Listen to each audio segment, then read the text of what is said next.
Coronavirus, comment les résidents de grands immeubles vivent-ils le confinement? Immersion. Si certains bénéficient de jardins ou de grandes maisons, d'autres sont confinés dans des espaces parfois très restreints, à plusieurs. Comment s'organise la copropriété dans des tours de plusieurs dizaines d'appartements?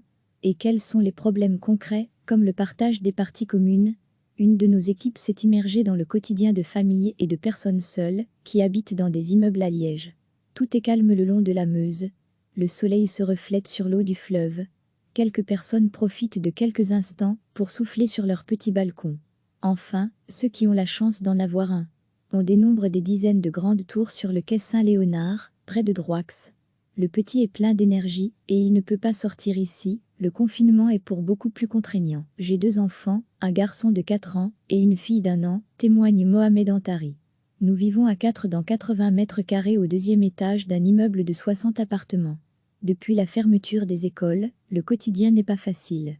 Le petit est plein d'énergie et il ne peut pas sortir. J'ai retiré des meubles du salon pour qu'il puisse jouer avec plus d'espace, notamment avec un ballon. Nous essayons de canaliser son énergie. Ce n'est pas facile pour tous les habitants de l'immeuble, car nous n'avons pas de jardin et les sorties sont limitées. On fait avec, explique Mohamed avec philosophie. On espère que la situation ne va pas durer trop longtemps. En attendant, on reste le plus patient possible avec les enfants, car l'espace est limité et la tension peut vite monter. On tente de rester calme. 4 étages plus haut que l'appartement de la famille Antari, nous rencontrons une enseignante et ses 2 grands-enfants, Mathias, 19 ans, et Beryl, 21 ans. Ils vivent à 3 dans un 2 chambres. Ce qui est difficile, c'est de vivre dans 90 mètres carrés, témoigne Cécile Ben Moussa. Nous n'avons pas l'habitude, car avant nous nous trouvions dans une maison. Il n'y a pas de jardin ici, et nous ne connaissons pas les voisins. Pour le moment, nous vivons en autarcie. C'est compliqué. Degré à lire aussi toutes les infos sur le coronavirus, d'autant plus compliqué pour sa fille Beryl, étudiante en Master 1 à l'université de Maastricht, parce qu'il fait beau actuellement. Depuis le début du confinement, il fait ensoleillé. C'est vraiment difficile de ne pas pouvoir sortir. J'ai beaucoup de travail avec mes études, et je peux tout faire à distance grâce aux nouvelles technologies. Mais parfois c'est dur de vivre à 3 dans un si petit espace. Mon rêve, là, ce serait d'être en terrasse avec mes copines, conclut la jeune femme. Pour le cadet Mathias, actuellement en réto, le plus difficile est de ne pas pouvoir se rendre à la salle de sport et de voir ses amis. J'essaye de temps en temps d'aller courir en faisant très attention. Mais parfois c'est lourd d'être à 3 dans un appartement. Moi, j'ai de la chance, j'ai ma chambre à moi tout seul. Je peux m'y ressourcer lorsqu'on est trop les uns sur les autres, ce qui n'est pas le cas pour ma sœur et ma mère qui dorment à 2 dans la même chambre. Si le confinement dans les immeubles est difficile et source de stress, il est également source de solidarité sociale. Exemple dans la résidence Maringo non loin de là. Elle est composée de 50 appartements. Chantal fait plusieurs fois par semaine des courses pour une voisine de 86 ans qui ne peut pas sortir. Je suis en train de trier des courses pour mon amie qui ne peut plus se déplacer. Elle m'a demandé 2, 3 petites choses. Dans cet immeuble, la solidarité s'organise. Je connais quelques personnes et nous nous entraidons. Une voisine de palier, qui est infirmière, a imprimé sur des papiers des instructions d'hygiène. Maintenant, je vais prendre l'ascenseur et déposer les courses devant la porte de mon ami pour que nous ne rentrions pas en contact, conclut Chantal. 2 étages plus haut, nous rencontrons Solange. Elle vit seule aussi et respecte à la lettre les mesures d'hygiène. Le plus difficile est de ne pas pouvoir voir la famille. Je prends un maximum de précautions pour pouvoir les revoir. Je nettoie mes mains, mes semelles et l'appartement après chaque course, détaille-t-elle. Quant aux mesures prises concernant les parties communes, nous prenons la direction du syndic d'immeubles. Il gère la copropriété de plusieurs dizaines d'immeubles dans le coin. De nombreux problèmes se posent déjà. Nous devons reporter les assemblées générales de copropriétaires, qui ont souvent lieu en mars et en avril. Nous éprouvons également des difficultés à trouver des indépendants pour des petites réparations de plomberie ou de chauffage, explique Thomas Brunceau, responsable d'une société de copropriété. Mais la priorité reste l'hygiène pour ce patron. Nous avons demandé aux sociétés de nettoyage d'intensifier leur travail sur les poignées de porte, les sonnettes de parlophone, les boutons d'ascenseur et les parties communes. Tout est nettoyé plusieurs fois par semaine pour éviter les risques de contamination, détaille Thomas Brunceau. Nous demandons aussi à nos résidents, locataires et propriétaires de ne pas prendre l'ascenseur à plusieurs. Il faut le prendre une personne à la fois ou à deux, si et seulement si, il s'agit de personnes de la même famille.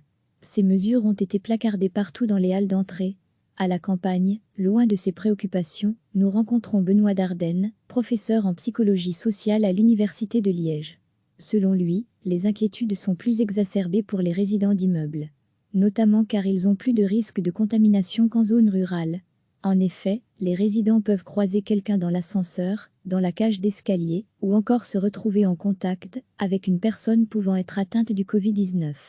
Les risques sont en réalité démultipliés. Il est donc essentiel pour ce professeur de se montrer solidaire et que chacun accepte la situation de confinement au sein d'un même immeuble. Il va falloir aussi accepter que nous sommes tous dans le même bateau. Les autres peuvent être relativement source de nuisances sonores, comme nous pouvons l'être pour les autres. Mais in fine, les choses vont passer. Et je crois que la solidarité et le respect des autres en temps de confinement sont des valeurs essentielles. Enfin, pour ce spécialiste, la promiscuité est également plus compliquée à vivre en appartement, car les personnes ne trouvent pas de place pour elles. Il conseille donc que chacun s'aménage un peu de temps et d'espace pour soi, lorsque la tension est trop forte. Recevez chaque matin l'essentiel de l'actualité. Si certains bénéficient de jardins ou de grandes maisons, d'autres sont confinés dans des espaces parfois très restreints, à plusieurs. Comment s'organise la copropriété dans des tours de plusieurs dizaines d'appartements ? Et quels sont les problèmes concrets, comme le partage des parties communes ? Une de nos équipes s'est immergée dans le quotidien de familles et de personnes seules, qui habitent dans des immeubles à Liège. Tout est calme le long de la Meuse. Le soleil se reflète sur l'eau du fleuve. Quelques personnes profitent de quelques instants pour souffler sur leur petit balcon. Enfin, ceux qui ont la chance d'en avoir un. On dénombre des dizaines de grandes tours sur le quai Saint-Léonard, près de Droix.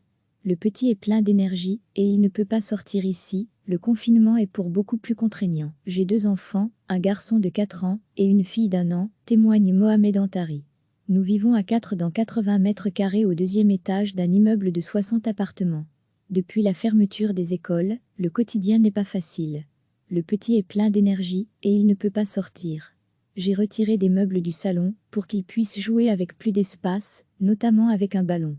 Nous essayons de canaliser son énergie. Ce n'est pas facile pour tous les habitants de l'immeuble, car nous n'avons pas de jardin et les sorties sont limitées. On fait avec, explique Mohamed avec philosophie. On espère que la situation ne va pas durer trop longtemps. En attendant, on reste le plus patient possible avec les enfants, car l'espace est limité et la tension peut vite monter. On tente de rester calme.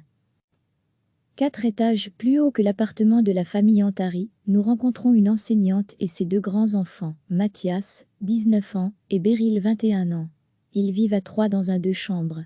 Ce qui est difficile, c'est de vivre dans 90 mètres carrés, témoigne Cécile Ben Moussa. Nous n'avons pas l'habitude, car avant nous nous trouvions dans une maison. Il n'y a pas de jardin ici, et nous ne connaissons pas les voisins. Pour le moment, nous vivons en autarcie. C'est compliqué. Degré à lire aussi toutes les infos sur le coronavirus, d'autant plus compliqué pour sa fille Beryl, étudiante en Master 1 à l'université de Maastricht, parce qu'il fait beau actuellement. Depuis le début du confinement, il fait ensoleillé. C'est vraiment difficile de ne pas pouvoir sortir. J'ai beaucoup de travail avec mes études, et je peux tout faire à distance grâce aux nouvelles technologies. Mais parfois c'est dur de vivre à 3 dans un si petit espace. Mon rêve, là, ce serait d'être en terrasse avec mes copines, conclut la jeune femme. Pour le cadet Mathias, actuellement en réto, le plus difficile est de ne pas pouvoir se rendre à la salle de sport et de voir ses amis. J'essaye de temps en temps d'aller courir en faisant très attention. Mais parfois c'est lourd d'être à 3 dans un appartement. Moi, j'ai de la chance, j'ai ma chambre à moi tout seul. Je peux m'y ressourcer lorsqu'on est trop les uns sur les autres, ce qui n'est pas le cas pour ma sœur et ma mère qui dorment à 2 dans la même chambre. Si le confinement dans les immeubles est difficile et source de stress, il est également source de solidarité sociale. Exemple dans la résidence Maringo non loin de là. Elle est composée de 50 appartements. Chantal fait plusieurs fois par semaine des courses pour une voisine de 86 ans qui ne peut pas sortir. Je suis en train de trier des courses pour mon amie qui ne peut plus se déplacer. Elle m'a demandé 2, 3 petites choses. Dans cet immeuble, la solidarité s'organise. Je connais quelques personnes, et nous nous entraidons. Une voisine de palier, qui est infirmière, a imprimé sur des papiers des instructions d'hygiène.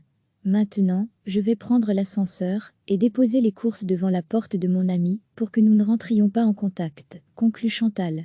2 étages plus haut, nous rencontrons Solange. Elle vit seule aussi et respecte à la lettre les mesures d'hygiène. Le plus difficile est de ne pas pouvoir voir la famille. Je prends un maximum de précautions pour pouvoir les revoir. Je nettoie mes mains, mes semelles et l'appartement après chaque course, détaille-t-elle. Quant aux mesures prises concernant les parties communes, nous prenons la direction du syndic d'immeubles.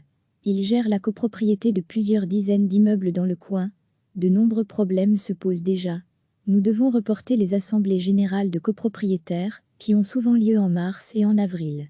Nous éprouvons également des difficultés à trouver des indépendants pour des petites réparations de plomberie ou de chauffage, explique Thomas Brindseau, responsable d'une société de copropriété. Mais la priorité reste l'hygiène pour ce patron. Nous avons demandé aux sociétés de nettoyage d'intensifier leur travail sur les poignées de porte, les sonnettes de parlophone, les boutons d'ascenseur et les parties communes. Tout est nettoyé plusieurs fois par semaine pour éviter les risques de contamination, détaille Thomas Brindseau. Nous demandons aussi à nos résidents, locataires et propriétaires de ne pas prendre l'ascenseur à plusieurs. Il faut le prendre une personne à la fois ou à deux, si et seulement si il s'agit de personnes de la même famille.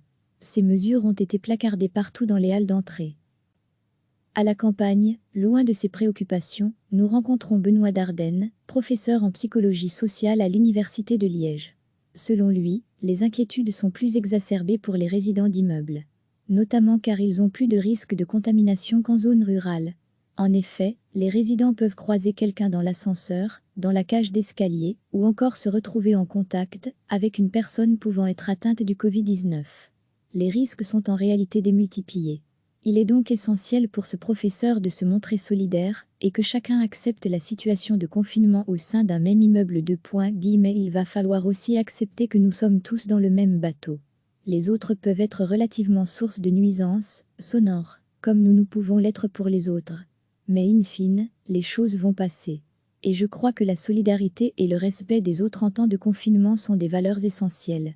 Enfin, pour ce spécialiste, la promiscuité est également plus compliquée à vivre en appartement, car les personnes ne trouvent pas de place pour elles. Il conseille donc que chacun s'aménage un peu de temps et d'espace pour soi, lorsque la tension est trop forte. Cliquez sur s'abonner pour recevoir les dernières nouvelles.